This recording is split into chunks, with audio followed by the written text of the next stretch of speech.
Queremos assim pedir a Tua graça para conduzir esses processos que começam agora e vão ao longo de 2015, para que em 2016 a gente acorde uma igreja extremamente serviçal, relevante ao nosso entorno, que cuida bem dos necessitados internos, que, enfim, Senhor, tudo aquilo que a Tua palavra prevê para essa tarefa. Abençoa, Senhor, o momento que o pastor Paulo vai falar conosco. Abençoa o momento em que nós falaremos entre nós. E abençoa o momento em que nós vamos fazer as nossas conclusões e pensar nos nossos próximos passos, Senhor. Abençoa o restante do dia de cada irmão meu, para que a gente viva um novo momento. Honra os que pagaram o preço, Senhor, para que eles tendo sido fiéis no pouco, sejam colocados em outro nível aqui hoje. Então, oramos em nome de Jesus e declaramos abertos esses trabalhos. Amém. Muito bem. Como já foi explicado, nós estamos convocando essa reunião para reposicionar o papel do diaconato na igreja, dentro daquilo que nós entendemos que é a palavra de Deus, a função diaconal, e aquilo que nós estamos evoluindo como um modelo de igreja na questão dos 4 pilares. Para falar, antes de falar do diaconato, preciso voltar a falar dos pilares, né? Vejo que vocês, como diáconos, estão bíblicos, né? Todos procuram os últimos lugares.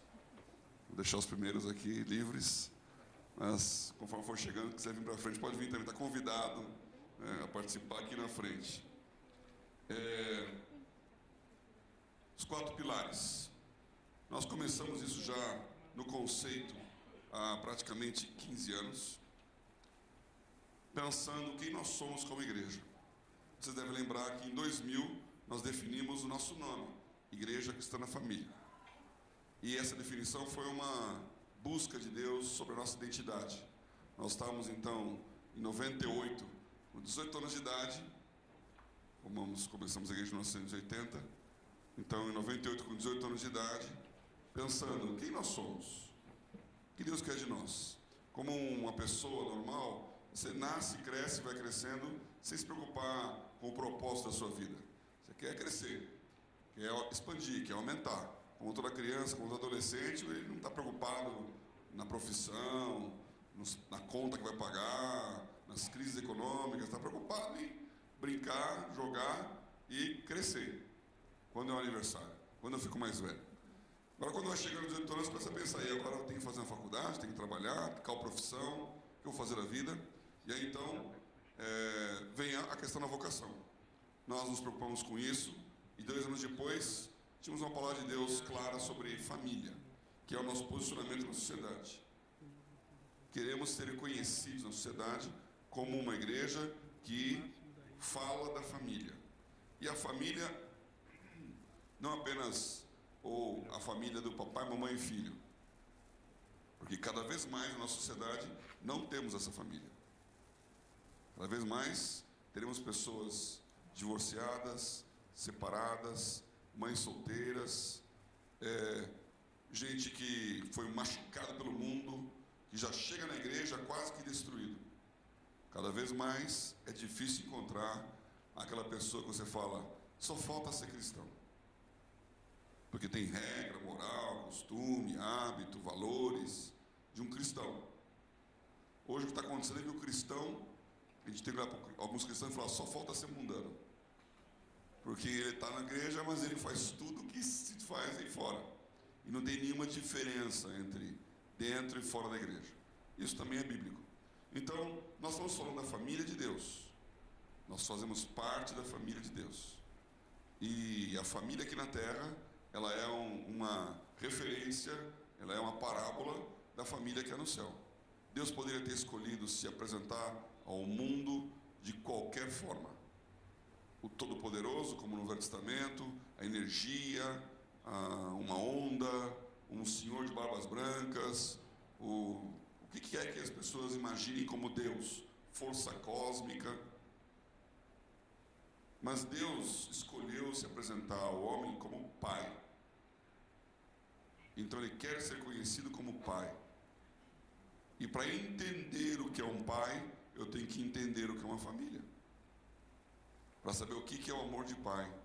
E é o versículo que nós estamos da Bíblia. João 3,16. Ele deu o seu filho. Então, quando ele se define como pai, ele apresenta Jesus como filho. E a igreja como a noiva do filho. E aqui então temos filhos, pai e a mulher, que é a igreja, uma família. Quando Efésios 5 fala sobre o casamento do homem e da mulher, ele diz: grande esse mistério. Não estou dizendo do casamento, mas de Jesus Cristo e da igreja. Então, o amor do marido à esposa, a obediência da esposa ao marido, a unidade da família com os filhos, abençoando os filhos, a convergência de valores. Isto é o propósito de Deus para o mundo. E não há nenhuma sociedade, em nenhum lugar, onde a estrutura básica não seja a família.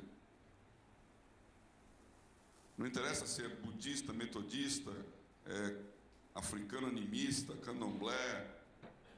O que existe no lugar é uma família. Marido, mulher, filhos, que estruturam o núcleo social. E a palavra patriarca vem de pai. Então, nós estamos falando de um negócio muito sério quando nós falamos de igreja cristã na família. Agora, como é que a gente muda esse conceito de que igreja existe para explorar os trouxas? Essa palavra trouxa, inclusive, é usada na série do Harry Potter, para dizer daqueles que não são feiticeiros, magos, encantadores, bruxos. São os trouxas, são os cristãos. Então, lá no parênteses aqui, eu sei que já passou essa febre, mas se o seu filho aí gosta de Harry Potter, cuidado, porque está pregando isso. Não seja crente, não seja evangélico, não seja anglicano, que é a estrutura inglesa. Eles são trouxas. Trouxa que vai para a igreja e dá dinheiro para enriquecer pastor. Quem aqui nunca ouviu isso? Você vai na igreja, você dá dinheiro para pastor? Eu, hein? Então essa marca está aí. Igreja é um lugar que absorve, que retira, que extrai, é extrativista. Ela depreda a sociedade para se enriquecer. Ela se fecha em si mesma e as pessoas não têm relacionamento. O indivíduo entra para a igreja, fica fanático. Não está mais nem aí para a família. Não conversa mais com os primos, parentes. Não vai mais nas festas. Não toma mais cerveja. Então, a imagem que se tem é de que a igreja está retirando pessoas da sociedade. E quando nós falamos de igreja cristã na família, nós estamos falando a igreja que está inserindo a sociedade no contexto da família de Deus. Então, é um negócio muito importante. E como é que nós fazemos isso?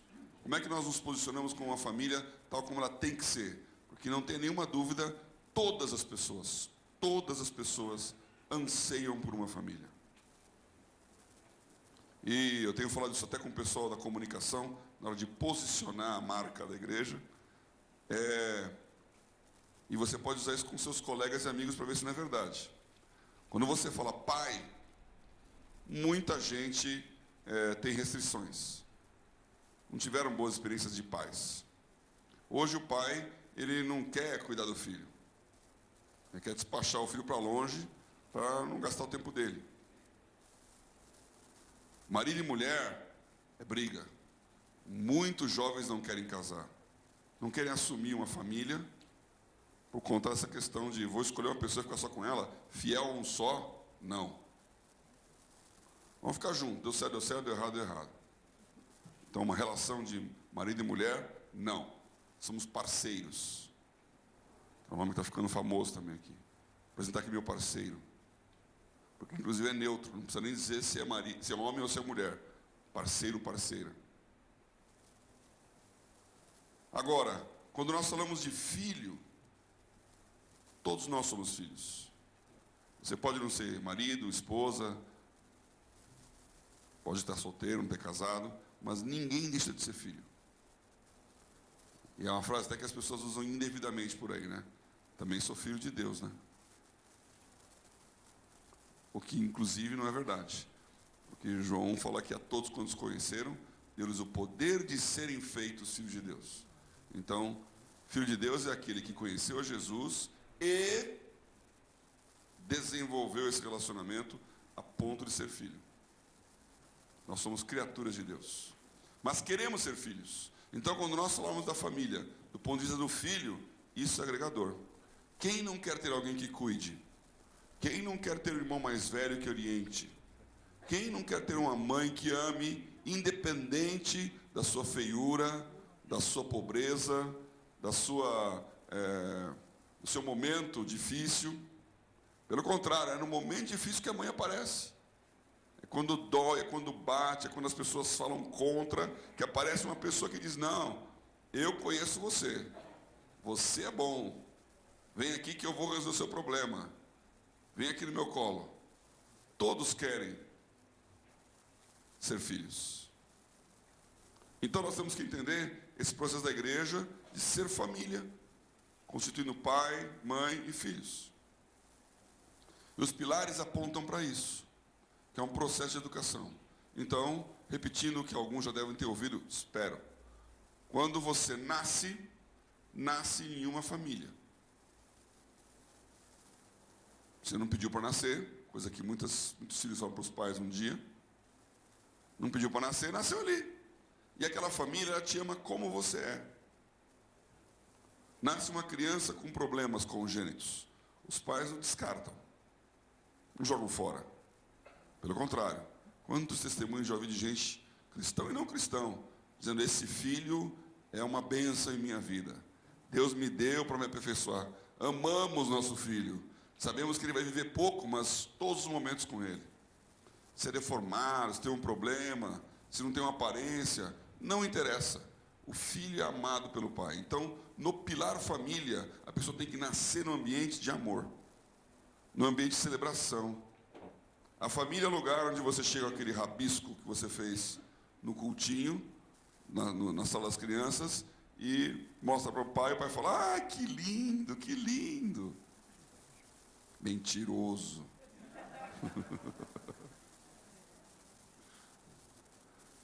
Porque é o seu filho. E você fala, vai aprender a desenhar. Volta só quando tiver um negócio decente. Quando você vai falar isso para o seu filho? É amor. É mensagem positiva. É desenvolver autoestima. É dizer, você é importante, você consegue. Quando ele vai jogar bola olhando para você. Depois que ficar mais velho, ele vai querer que você não vá.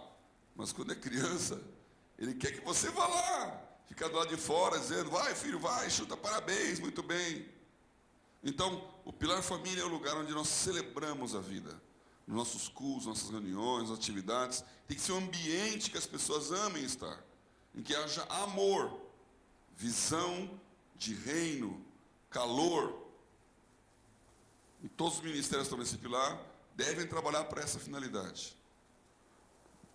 Agora, quando a criança vai crescendo, ela chega no momento em que ela tem que entender que a vida não é só vai que é tua. Porque ele não é o único, ele tem que compartilhar com outras crianças, ele tem deveres, tem que estudar. E aí então vem formação, vai ser educado, vai aprender os seus direitos, seus deveres, o que é cristianismo, o que é Bíblia, o que é a palavra de Deus, mas também o que é bênção, o que são as heranças que ele tem como família, qual o nome que ele tem, e cada um de vocês deve lembrar os valores da sua família, o jeito de ser da sua casa, como funcionavam as regras, os horários, que hora você podia voltar para casa, ou não podia nem sair, namora no portão. Cada um deve lembrar como seus pais funcionavam para estruturar. Que você falava, eu quero dormir na casa do fulano. Não pode. Mas ele pode dormir aqui porque eu não posso dormir lá. Ele pode dormir aqui, mas você não pode dormir lá. Mas por quê? Porque ele é a família dele e você é essa família. A gente fala isso sempre porque são os valores da família. Então isso a gente chama de usos e costumes. Então nós, igreja na família, temos nossos usos e costumes. Todos os cristãos são filhos de Deus, amém. Deus abençoe a todos, irmãos. Mas aqui a nossa família tem um jeito de ser, um jeito de vestir, um jeito de falar, um jeito de atuar na sociedade, que é característica da nossa família e tem a ver com a nossa vocação. Então, quando nasce um filho de judeu, o judeu vai explicando lá, você é diferente dos outros, você é judeu, você é nação escolhida. Então você vai vestir diferente, falar diferente, fazer diferente, não se preocupe, você é abençoado. E reforça aquilo a tal ponto que o judeu sai de lá pensando, Eu sou maioria, e ele não tem vergonha de ser o que ele é. Que cria uma identidade da família. E nós temos que ter essa identidade da família. Como cristãos, quem nós somos? Usos e costumes. Isso pega muito nos diáconos. Porque hoje nós temos aí um ataque de sermos iguais ao mundo. Então, moda, roupa, linguajar, hábitos sociais, vai em que lugares, frequenta que festas. E aí bate no quem está dentro da igreja. Né? Eu lembro quando começou a igreja aqui, os diáconos ficavam na porta lá, ficavam olhando o traje das mulheres. Veja que nós avançamos nessa história. Por quê? Porque estava focado no usos e costumes. Agora, o uso e o costume tem a ver com o momento. Como eu disse, não é uma questão doutrinária. Não é pecado ou não pecado. É modo de ser da família. E o costume tem que estar vinculado com o uso. Ou seja, se você tem um copo para servir água, ele tem um formato. Que é para servir água. Se é para guardar líquido, ele tem um outro formato. Então, o costume vai estar vinculado com o uso. Eu tenho que entender para que eu existo, para saber por que eu faço isso. Quando o costume desatrela do uso, vira uma tradição. É esse que repete que nem papagaio aquelas coisas, porque sempre foi assim. Os paramentos, as coisas. Eu sempre dava esse exemplo aqui na Vila Mariana. Quando nós começamos como igreja na família, na casa ainda, nós tínhamos um momento de oração. E tinha 30, 40 pessoas, 40 pessoas, 50 pessoas. E a pessoa falava, quem? Motivo de oração. Só levantava e nós orávamos. Aí 100 pessoas, aí viemos para um templo, já tinha 200 pessoas, não dá para perguntar qual o motivo de oração. Então, resolvemos fazer um caderno de oração. Então, você entrava na reunião, escrevia o seu motivo de oração, trazia o caderno no momento de oração, a gente lia lá, ó, fulano, ciclano, beltrano e tal, agilizava o processo. É bem mais fácil ler todos os motivos, ficar perguntando um por um, que aí eu conto uma história, explica e fala. Então ganhava tempo no culto, o caderno de oração. Aí chegou uma hora que aquele caderno de oração era o dicionário de oração. Tinha tanto pedido ali, que não dá mais para ler. Então as pessoas oravam assim, Senhor, Tu sabes tudo que está escrito nesse caderno, abençoe todos os motivos das pessoas e tal. E virou um momento do culto em que o caderno vinha. Quando nós viemos aqui para a Vila Mariana, isso virou um momento do culto mesmo. Ficava o caderno de oração lá na porta da entrada, e chegava uma hora que o diácono trazia o caderno de oração, vinha para cá, e nós orávamos pelo caderno de oração. E eu falei sobre isso, falei, isso é uma tradição. Porque a coisa começa assim, daqui a 50 anos, vai ter o momento do caderno de oração. Vai ter a música, o hino ao caderno de oração. E nós vamos orar para o caderno de oração. Ó caderno de oração, que guarda todas as nossas dificuldades, livrai-nos do mal. E vai ter a roupa do diácono do caderno de oração. E o caderno de oração será santificado, e ninguém poderá escrever nele, porque ele é o caderno de oração.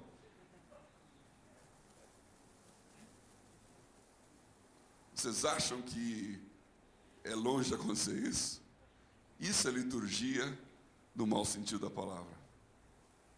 A gente cria um hábito e se apega a ele, e aquilo tem que ser daquele jeito, porque se não for, Deus não abençoa.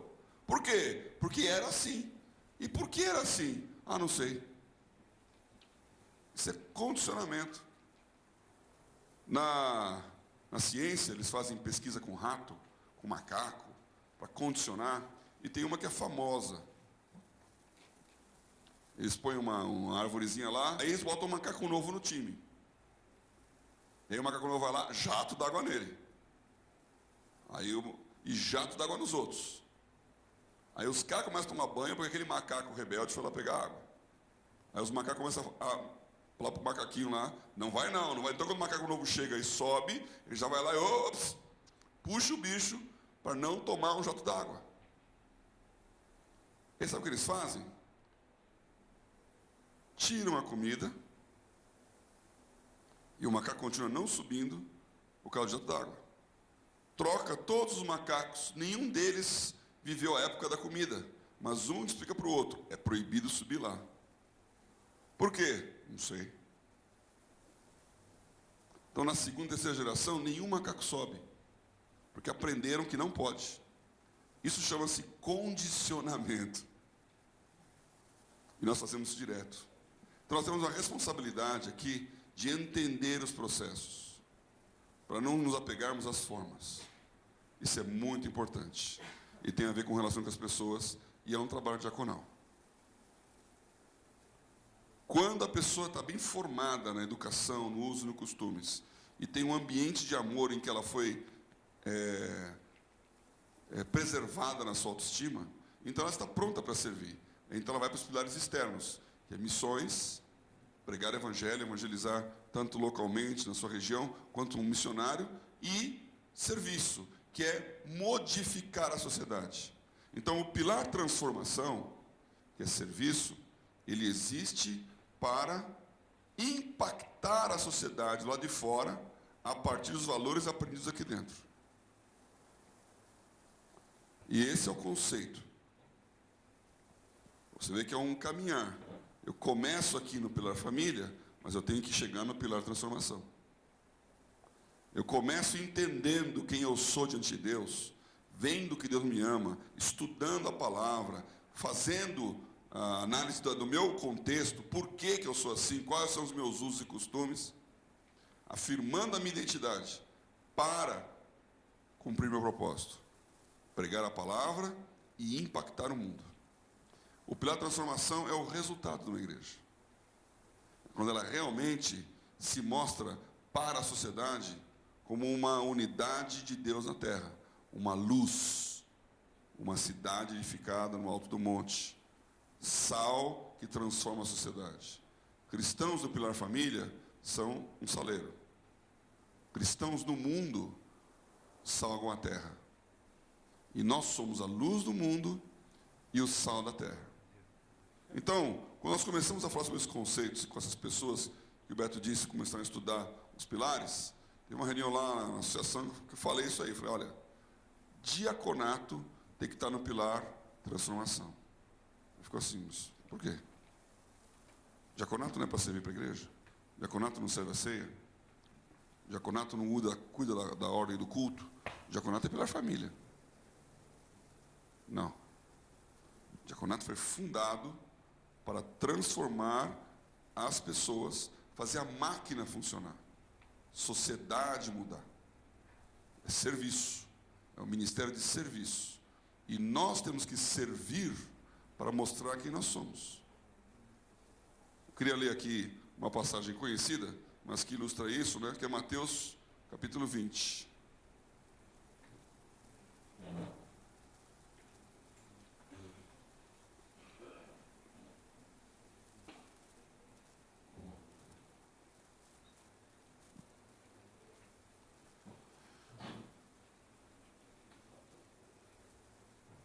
Jesus com seus discípulos, ensinando eles, estavam no pilar formação. E eles eram a família, né? Então, versículo 17. Subindo Jesus de Jerusalém, chamou à parte seus 12. E no caminho disse-lhes. Esse versículo é legal porque ele fala, olha, Jesus chamava os 12 para andar junto com ele e ia andando. Enquanto eles iam andando, ele ia falando e ensinando. Ele falou, nós estamos indo para Jerusalém, e olha, ali o Filho do Homem será entregue aos príncipes, sacerdotes, aos escribas, e condenam-no à morte. O entregarão aos gentios para que deles escarneçam e o açoitem, crucifiquem, e ao terceiro dia ressuscitará. Vocês acham que eles ouviram isso aqui? É explícito que ele falou que ia acontecer, mas não tinha ninguém pensando em morte e ressurreição. Estavam pensando em reino de Deus, e um reino de Deus glorioso.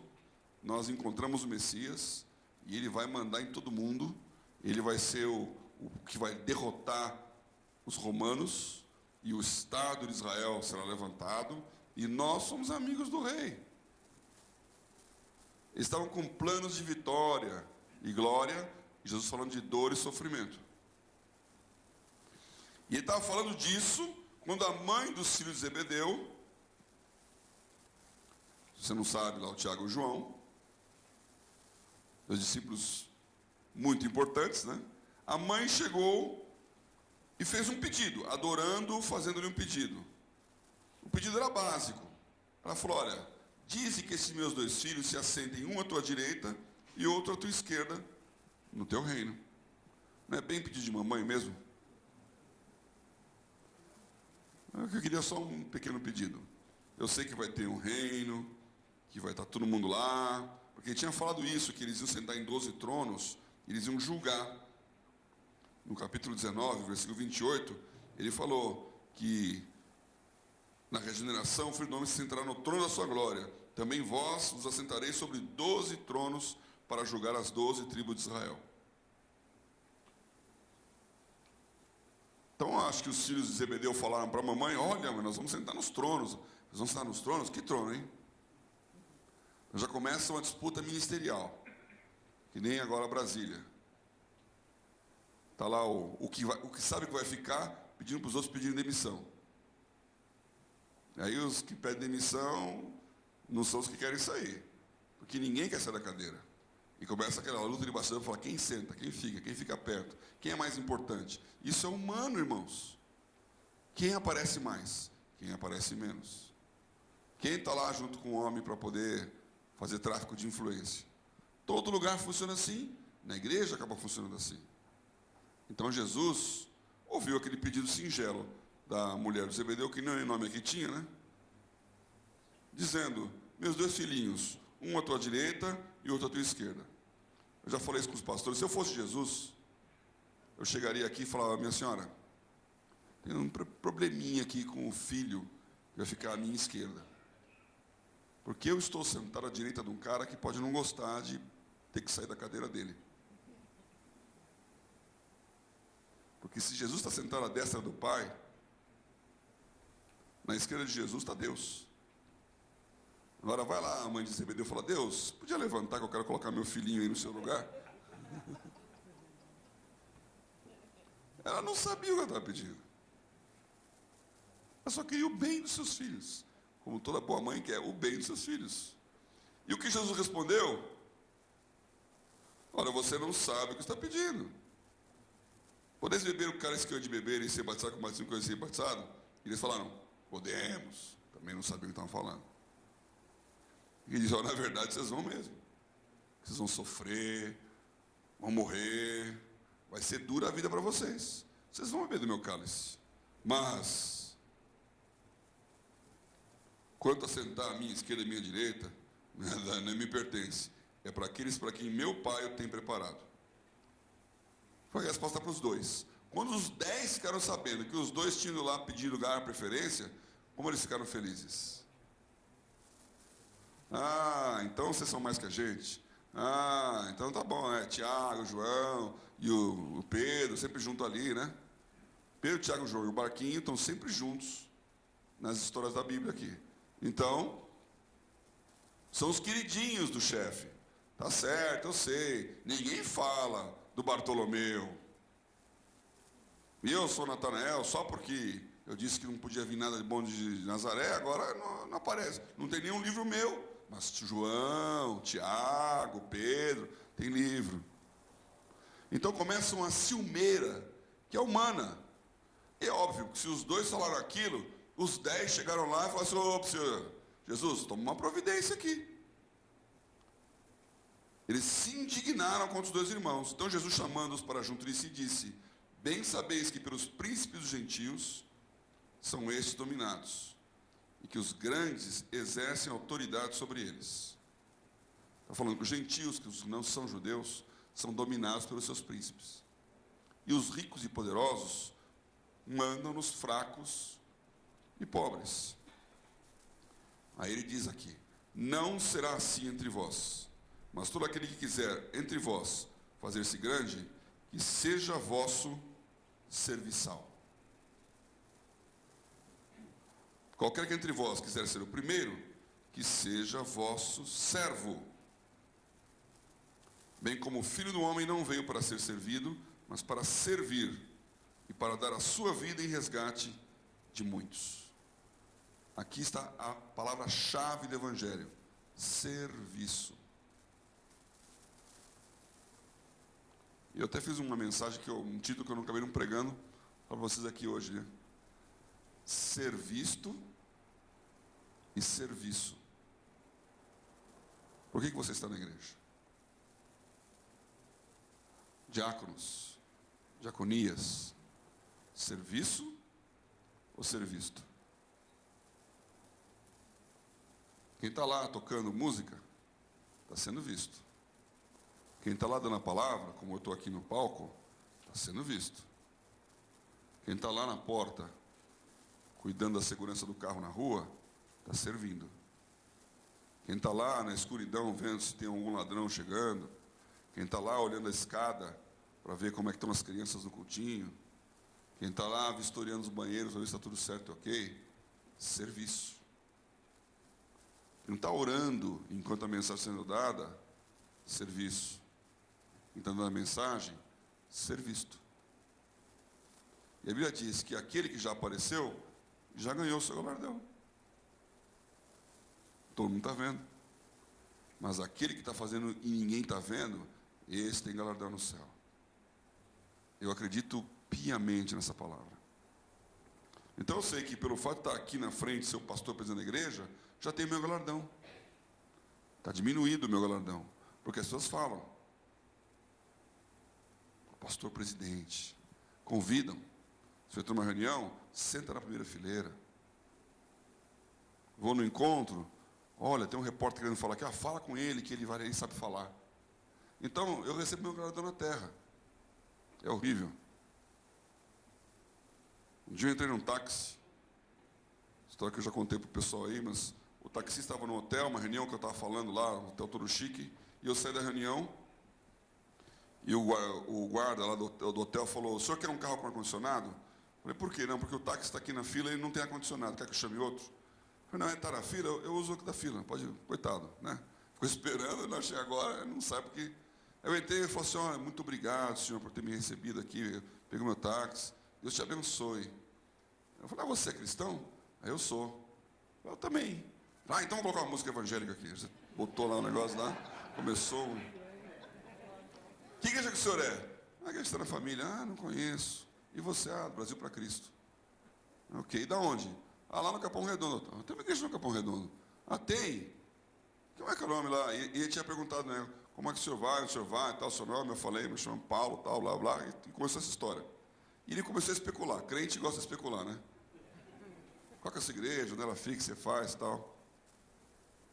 Aí eu falei: Capão Redondo, não sei o quê, tarará, tarará. Ele falou a história, que ele estava fazendo música, converteu a pagodeiros, converteu. E ele perguntou: qual que é o nome do presidente da obra?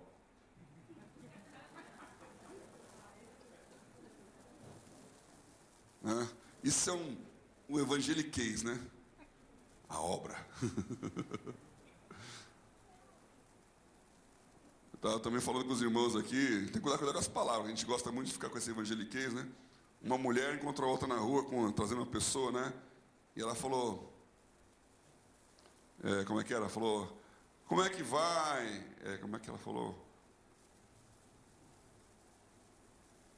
Ô, bênção, onde você está levando esse vaso? Olha a frase, né? Ô, bênção, você está levando esse vaso? Quer dizer, você está levando essa pessoa aonde? Fala: eu vou levar esse vaso aqui para orar contra o cão. Imagina um cara olhando aquela conversa, né?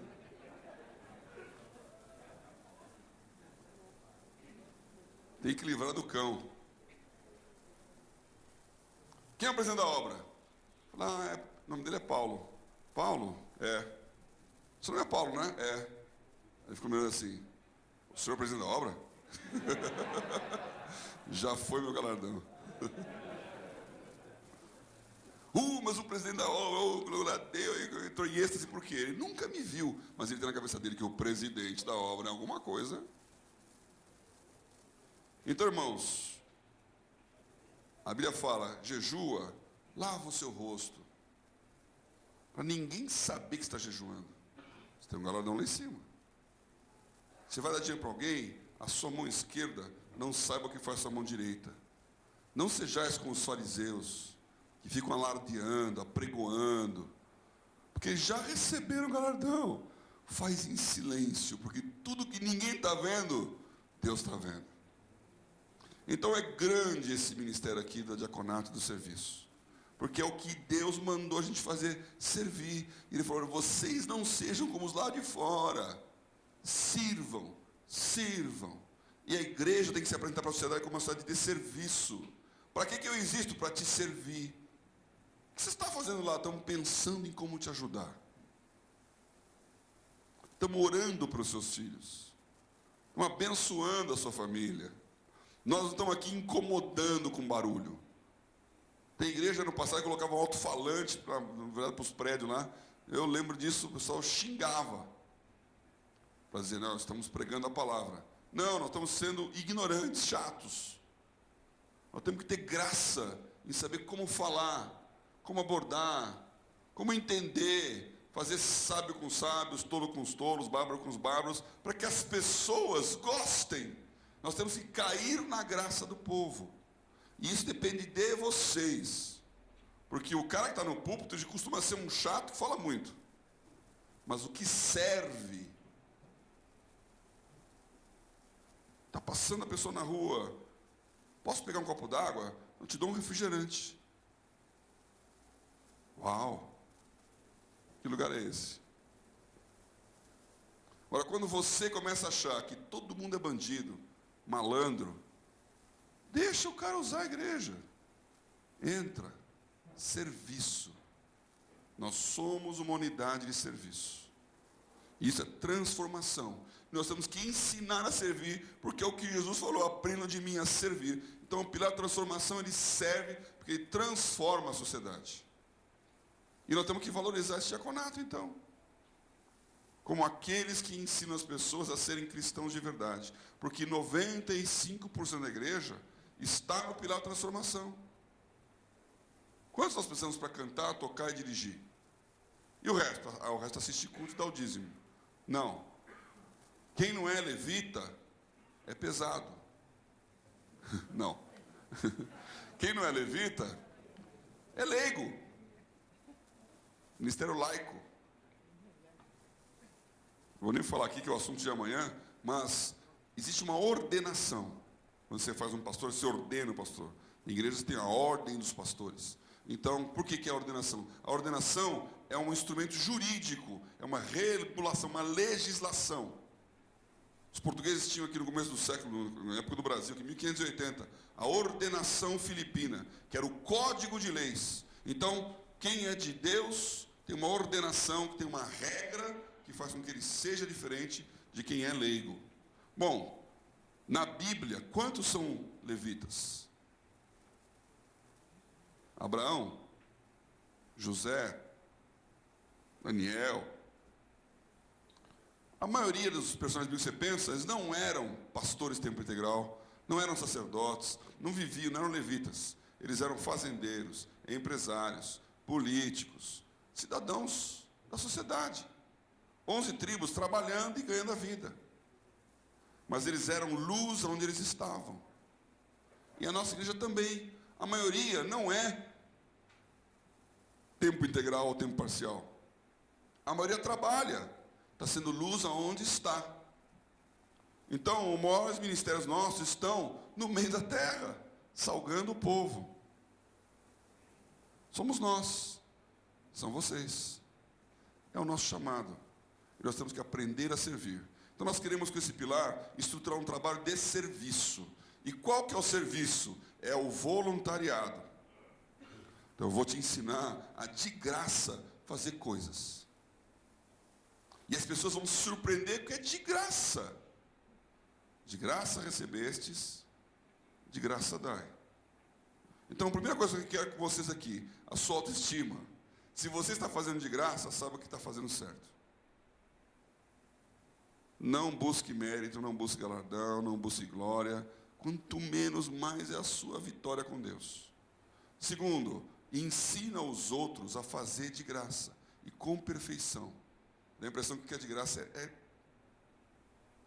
ruim, que é caro é bom. Não. Vinde comprar sem dinheiro e sem preço. Então nós temos que aprender a fazer de graça coisas na igreja, a impactar a sociedade, com todo tipo de ministério, e usando o quê? Todas as pessoas da igreja, para que os nossos bancos não tenham compradores da bênção, que pagam o carnê da felicidade. Mas tenham pessoas que estão trabalhando para Deus, porque amam trabalhar para Deus. Assistem, prestam culto um momento e trabalham o resto do tempo. Nas suas profissões, nas suas atitudes, na sociedade. Trabalho voluntário. Quem estrutura isso? Diaconato. Então tem uma grande lição de casa aqui. Como fazer esse trabalho voluntário crescer. Como trazer pessoas. Você conhece alguém que gostaria de ajudar um pobre? Eu conheço muitos. Muito mais que gostariam de assistir um culto. E se você convidar, vamos fazer um trabalho social? Ele vem. Voluntário. Você conhece alguém que pode ensinar alguma coisa para alguém? Quem sabe algo tem um prazer em ensinar. Você conhece uma pessoa que está se aposentando e tem tempo livre e não sabe o que vai fazer no tempo? Pode ser um professor, um alfabetizador, um técnico. Pode ensinar uma criança como montar um negócio eletrônico. Pode ensinar alguém a pintar, a estruturar um palco, a mexer com som. Quanta garotada morreria, daria muito para alguém falar, vem cá, eu vou te explicar como funciona a mesa. Um monte de botão, tocar. Eu aqui nesse púlpito aqui dei muita aula de violão. Uma geração que hoje está bem melhor que eu, né? Os filhos do Haroldo aí, eu que ensinei eles a tocar violão. André Marçal, eu que ensinei ele a tocar violão. Por quê? Porque você aprende na igreja. E depois cresce. Faz CD, disco, vive disso. Que nem o César, hoje vive de som. Então, serviço. Nossos jovens, nossos estudantes, qualquer um que sabe alguma coisa, o seu trabalho diaconal pode fazer isso. E isso vai ser estudado agora nesse novo conceito. Eu queria terminar aqui falando da parte perigosa. Tenho aqui 7 minutos.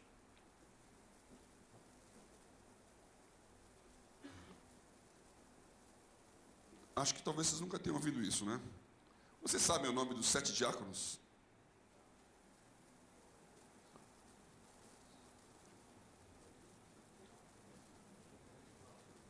Eu tenho 20 minutos? Cuidado, hein? Olha o que você está falando para mim aqui. Deu 7, é isso aí.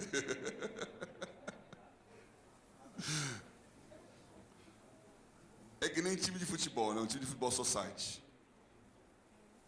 Né? Então você coloca lá. Filipe, Prócoro, Nicador, Timão, Pármenas e Nicolau.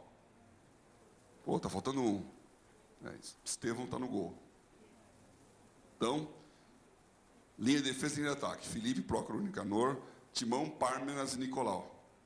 Você vê que é um time de futebol que até uma coisa que os diáconos podem, o Beto pelo menos vai gostar, né?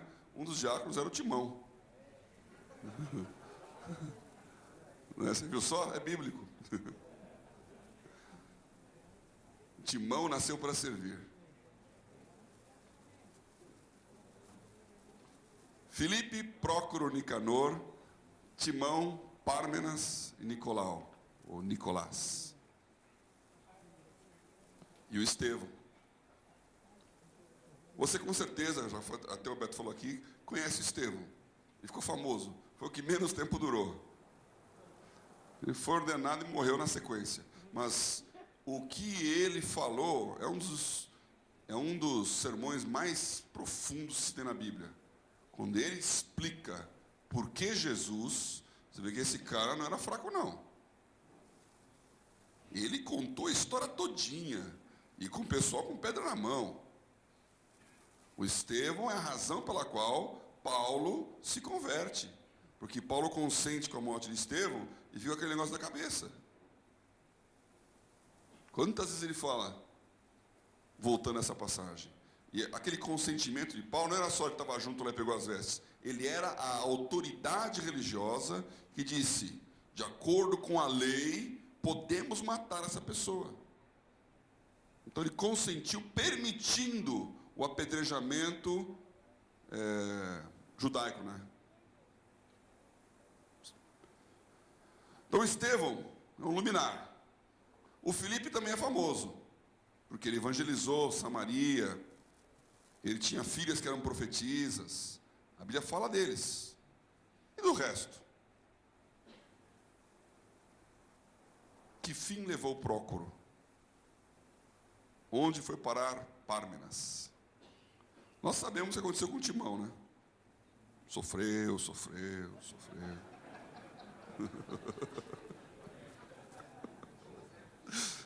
Sofredor, né? Por natureza.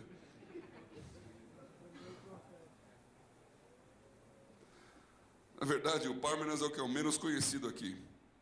Mas você olhando aqui a história, foi que eu comecei a reparar isso. Quando você pega aqui a Bíblia, quando vem as referências, quando falamos de diáconos, ele faz referência para Apocalipse. Eu falei, mas o que tem a ver esse texto de Apocalipse com essa história aqui?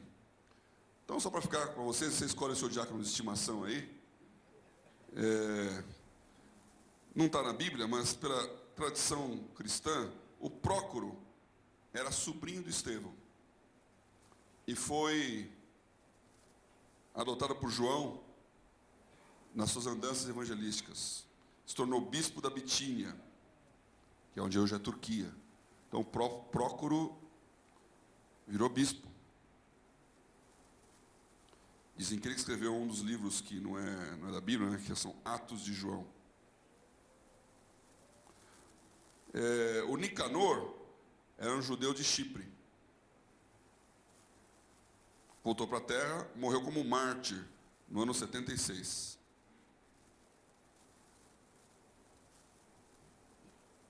Timão era um judeu também dos helenos, né, dos gregos, se tornou um bispo na Grécia ou na Síria.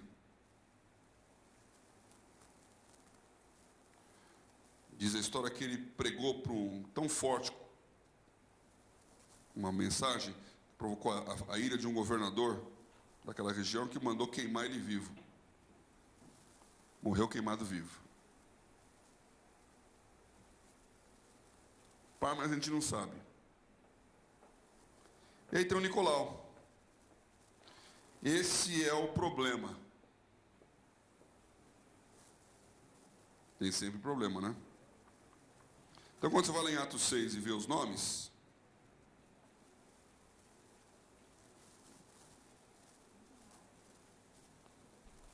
Atos 6:5. E este parecer contentou a toda a multidão, elegeram Estevão, homem cheio de fé e do Espírito Santo, Filipe, Prócoro, Nicanor, Timão, Pármenas, Nicolau, prosélito de Antioquia. Prosélito é um que se tornou judeu, mas não era judeu de origem. Os prosélitos.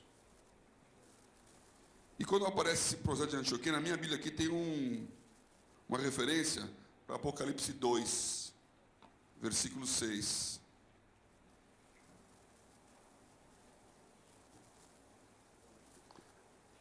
A carta para as igrejas da Ásia.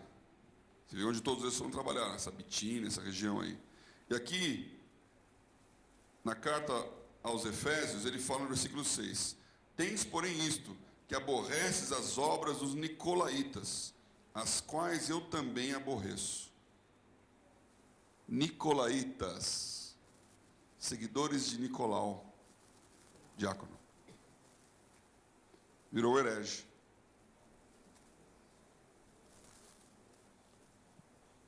Qual que era a heresia dele?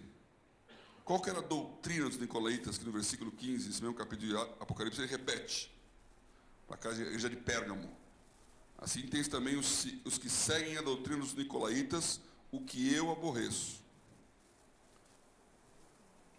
Bom, o nicolaísmo dizia, uma seita herética, que dizia que não tinha nenhum problema em dissociar espírito do corpo. E que o corpo podia desfrutar dos prazeres da carne. Eu acho que tem até hoje um nicolaíta aqui na Vila Mariana, que fundou uma churrascaria, Os Prazeres da Carne. Não. os prazeres da carne não tinham problema nenhum. Então, o Nicolau, ele dizia que a luxúria, essas coisas não eram pecado. Não tem problema. Conta a história que ele batia na esposa. Maltratava a mulher por causa do ciúme, que ela era muito bonita.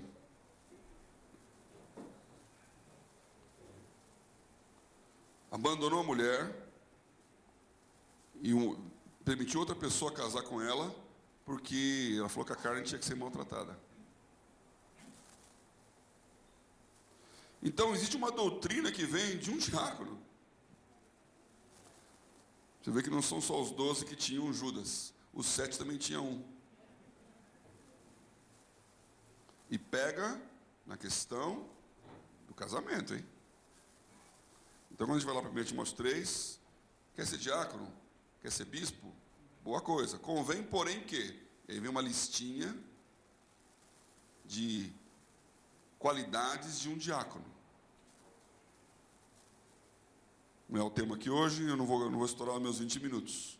Mas eu queria dizer para vocês, nós temos como uma grande missão ensinar as pessoas duas coisas.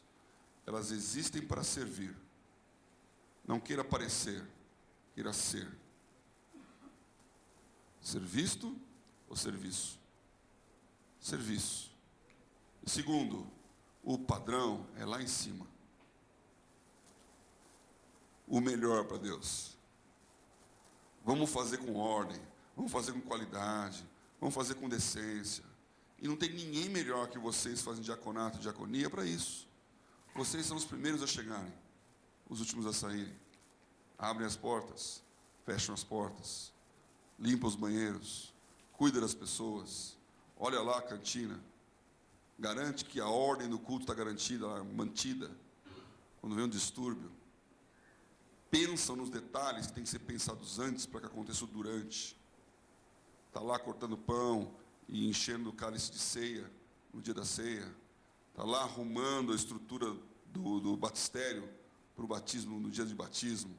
Limpando depois a água daquele pessoal que fica abraçando a turminha lá e molha todo o chão. Aí tem que ficar lá. Está olhando o carro. Irmãos, isso tem um grande galardão. Incomensurável. E nós precisamos valorizar isso, para que as pessoas queiram servir. Então, primeiro, não tenho nenhum problema com o que vocês estão fazendo. Nós queremos valorizar o que está sendo feito no serviço da igreja. E segundo, nós queremos ensinar os outros a servir igual. E prestem atenção e cuidado para que não haja um nicolaíta aí no meio, causando confusão. Porque quando dá confusão, a confusão é grande. Os discípulos falaram, os apóstolos, convém que nós abandonemos a pregação da palavra, da doutrina, para cuidar da infraestrutura da sopa, porque os diáconos foram votados e eleitos por conta da discussão entre as mulheres dos judeus e dos gentios não, dos gregos, todos judeus, os judeus helenos, como o próprio Nicolau era, e um judeu de Jerusalém. E tinha aquela divisão, eles são mais do que nós. Então, como é que resolve o problema da fila da sopa? Homem cheio de Espírito Santo e fé. Então, vocês estão na posição de ditar uma regra. Cuidado com este poder. Quando você fala, criança, não pode correr nesse lugar, respeite esse lugar aqui. Olha, eu quero dizer que eu sou partidário de deixar a criança correr no lugar. Porque ela tem que aprender que aquela igreja é o lugar onde ela está à vontade com Deus. Ela tem que respeitar os horários, não pode berrar no culto, mas você deixa brincar na quadra. Não pode. Então a gente tende a ser rigoroso, legalista, justiceiro, chato. Eu nasci berço evangélico. Nasci dentro da igreja. Essa igreja aqui do lado. Comecei a frequentar de 0 aos 6, numa outra igreja, aos 6 anos de idade, estava aqui. A gente detestava os diáconos. Detestava os diáconos. Porque eles iam lá querer obrigar a gente a assistir culto. A gente não queria assistir culto. O culto era chato. Até vir o cultinho da tia Esther, que aí todo mundo virou fanático de cultinho, mas não tinha que assistir um culto chato. Sabe o que a gente fazia? Ia no banheiro, se trancava no box para não ir no culto. E o diácono ia lá, olhar se tinha alguém no box. Chato. A gente subia no vaso sanitário para ele olhar e não ver nada. Deixava a porta aberta, mas assim, entreaberta, né? Se ele abrisse... Se é uma criança de 8 anos, 9 anos, vocês têm esse papel de servir, de encantar, de dar o que a pessoa não espera, de fazer o passo que ninguém faz, de abraçar, de acolher, de ajudar, de amparar. Então tem um mundo pela frente. Eu não quero falar aqui sobre o que precisa ser feito, mas acredite, nós queremos reposicionar esse exército. Os homens, as mulheres, tem reunião de mulheres, tinha 500 mulheres aqui, na reunião delas, e os homens, nós varões aqui. Diaconato, serviço, ensinar um cara a operar com ferramenta, a consertar um carro. A igreja da Willow Creek, a igreja de Chicago, tinha um cara que não fazia nada lá e falou: sabe o que eu vou fazer? Eu vou consertar o carro das irmãzinhas que vêm para cá, a igreja é meio longe, quebra o carro, vou consertar. Montou uma garagem para consertar carro dos irmãos. Hoje é uma loja de carro dentro da igreja.